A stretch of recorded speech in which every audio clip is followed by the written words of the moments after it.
Magandang umaga, ngayon po'y araw ng Huwebes, July 24, 2025. Update po muli sa lagay ng panahon.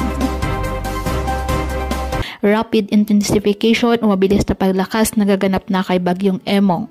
Lumakas na ito at ganap ng typhoon category ang nasabing bagyo. Taglay ngayon ang lakas ng hangin na umabot sa 130 km per hour ayon po yan sa JTWC ng Amerika. Inaasahang mabilis ang paglakas ng bagyo habang patuloy na tinutumbok ang Ilocos Region. Patuloy nitong papalakasin ang habagat na magdadala naman po ng mga matitinding pag-ulan, lalong nasa kanlurang bahagi ng Luzon kasama po ang Metro Manila. Unti-unti nang pumuporma ang mata ng bagyong si Emong, indikasyon na patuloy pa itong lalakas habang nasa mainit na karagatan ng West Philippine Sea. Ngayong gabi, inaasahang tatama ang bagyo sa bahagi ng Pangasinan, La Union, Ilocos Sur area at magdamag na tatawirin ang ilan pang bahagi ng Northern Luzon hanggang makarating sa dulong Hilagang Luzon. Pinapayuhan po na paghandaan na po ang direktang epekto ng bagyo at habagat partikular na sa mga lugar na dadaanan nito. Huling namataan ng bagyong Emong sa layong 245 kilometers kanluran ng Baknutan, La Union.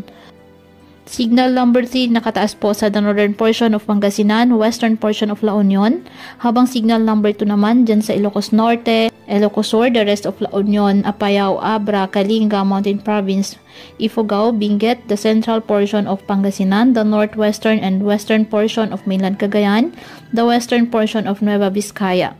Signal number 1 sa Batanes, the rest of Cagayan kasama ng Babuyan Islands, the western and central portion of Isabela, the rest of Nueva Vizcaya, Quirino, the rest of Pangasinan, the northern and central portion of Zambales, Tarlac, the western and central portion of Nueva Ecija. Lumakas rin ang bagyong Dante at may lakas na hangin na abot sa 75 km per hour at bugsong hangin abot sa 90 km per hour. Kumikilos ito pahilagang kanluran sa bilis na 15 km per hour. Sabay po na hinahatak ng dalawang bagyo ang habagat na magpapaulan sa kanlurang bahagi ng bansa. Iba yung pag-iingat po sa banta ng mga biglaang pagbaha at pagguho ng lupa.